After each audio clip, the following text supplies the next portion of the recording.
बतिया बसोही तू बड़ू ब्यूटी के खजाना, पहले नजर में भइनी तोरे हम दीवाना। है सुन का भइल बोला जल्दी, काहे बोलेला? पुलिस वाला होके रास्ता के किनारे आगे बैठल बड़ा, शर्म नहीं आवत? शर्म आइते तेरिया बैठतन। हने कहाँ जाते रे स्कूल ड्रेस पहन के? स्कूल से भागल बड़े का? हम स्कूल में पढ़ी चाहे स्कूल से भागी, तारा उसे का मतलब बा? तू का असली के पुलिस वाला हुआ का? असली ना तो नकली पुलिस वाला हुआन। अरे बेटा तहनी के इजा का करो तारासन? भागे से नहीं ऐसे, जासन जल्दी घरे, आजकल लड़का बहुत चोरी होता रसन। एकनी के छोट छोट लड़का हुआ सन, पढ़ते बहुते बड़ हो गइल बाड़े। हाँ एकनी के दादा बन गइल बाड़े। हाँ खाली एकनी के ना तहरो। भाग जो घरे। घरे अबे ना जाएम ना तो पापा तो कुछ ना करियन, लेकिन माई मार मार के चप्पल तुड़ दी माथा पे। जब घरे ना जीवे तो स्कूले जो, एने कहाँ घूमत रे? अरे साफे पागले हुआ का, जब स्कूले जाए करे तो सवेरे ही ना चल गई रहती। गधा। हम गधा हई? गधा ना का पुलिस वाला हुआ का रे? हम गधा हई? बुद्धि तो पूरा गधे वाला भरल बा, का जाने इंसान के शरीर कहवा से मिल गइल तहरा। हे हम गधा हई?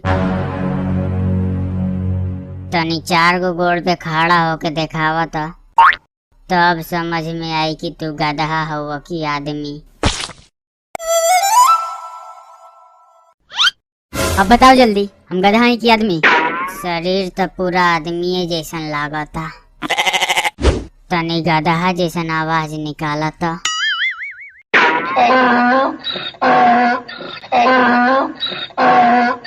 अभियो बढ़िया से समझ में नहीं खे आवत,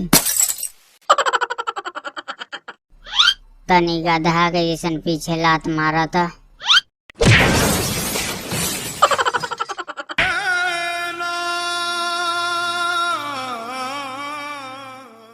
समझ में आ गइल, बहुते बढ़िया से समझ में आ गइल। जल्दी बोल, का समझ में आइला?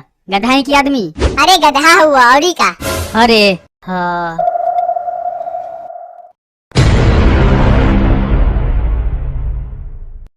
ए रुक, का भइल? एकनी के तीनों बोला तरसन हम गधा हई, हम गधा हई। सच बताई तो दूर से देखनी है तो हमरा लागला कि कोनो गधे खड़ा बा और लात मारा था, लेकिन लगे नहीं तब समझ में आयला कि कोनो गधा ना आदमी हो, ओहो पुलिस वाला। अरे चाचा एकनी के असली पुलिस वाला ना हुआ सन। तोरा काहे ऐसा लगा था कि हमनी के असली पुलिस वाला ना है सन? असली पुलिस वाला हुआ तो तार बंदूकवा कहाँ बा? बंदूक दिखावा। है देख बंदूक। ई का असली बंदूक है? असली ना तो नकली है। असली बंदूक है तो नींद के गोली मारा था, देखी मरा तरन की ना।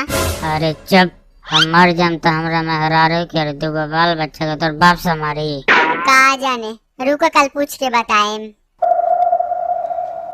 ए चाचा इनकरा के मत मारा, इनकरा के मारा, ई बहुते बूढ़ हो गए बड़न, मरियो जाइन तो कोनो फर्क ना पड़ी। चुप, का बकत रे? अरे सर का करत रा? साफे पगलाइए गल बड़ा का? हाँ हम पगला गल बनी। अरे समझावा इनकरा के, ना तो सहियो में गोली मार दियन। गोली मरियन तबे न पता चली कि बंदूकवा असली है कि नकली।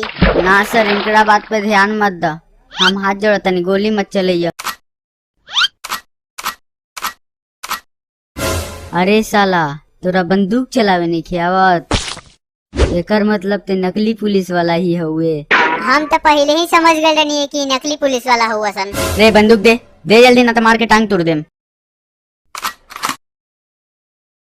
बैठा सन तीनू, बैठा सन जल्दी नीचे। का रे तोरा ऊपर चेक करी कि बंदूक असली है कि नकली? अरे ना चाचा हम तो मजाक करत रहनी है। ना बोल तो चेक करत आनी। अरे चाचा काहे मजाक करत रहा, वैसे भी छोट लड़का भगवान के दूसरा रूप होला सन।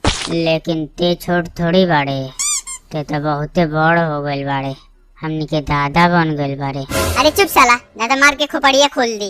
अरे ना मारेम, तोरा के मजाक करत रहनी है। हईले मोबाइल पुलिस के फोन करके बुलाओ। एगो बात बताओ बाबू, तोरा के तरिया पता चलला कि एकनी के नकली पुलिस वाला हुआ सन?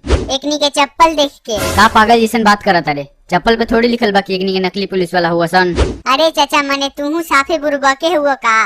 ऑन ड्यूटी में कबो पुलिस चप्पल पहनेला सन? पागल। भले ते बदमाशी करे ले, लेकिन बड़ी बुद्धिमान लड़का हुए। अब इतना भी तारीफ मत करा। ए भैया छोड़ दे, जाए दो ना, आज के बाद से ना करें सन कबो। चुप चुप से बैठ, ना तो गोली मर बे, मार मार गोली मार।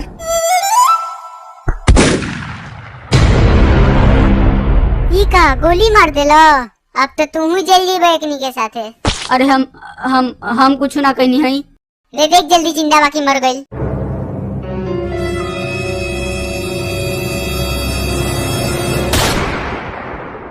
रे वीडियो के लाइक और चैनल के सब्सक्राइब करे के लिए बोल जल्दी, ना तो गोली मार देम। भैया वीडियो अगर अच्छा लागल हो तो वीडियो के लाइक कर दिया और इस चैनल के सब्सक्राइब कर दिया। और अगर फेसबुक और इंस्टाग्राम पे फॉलो ना कैले हो लोगिन तो जियो जाके फॉलो कर ला लोगिन, लिंक डिस्क्रिप्शन में बा।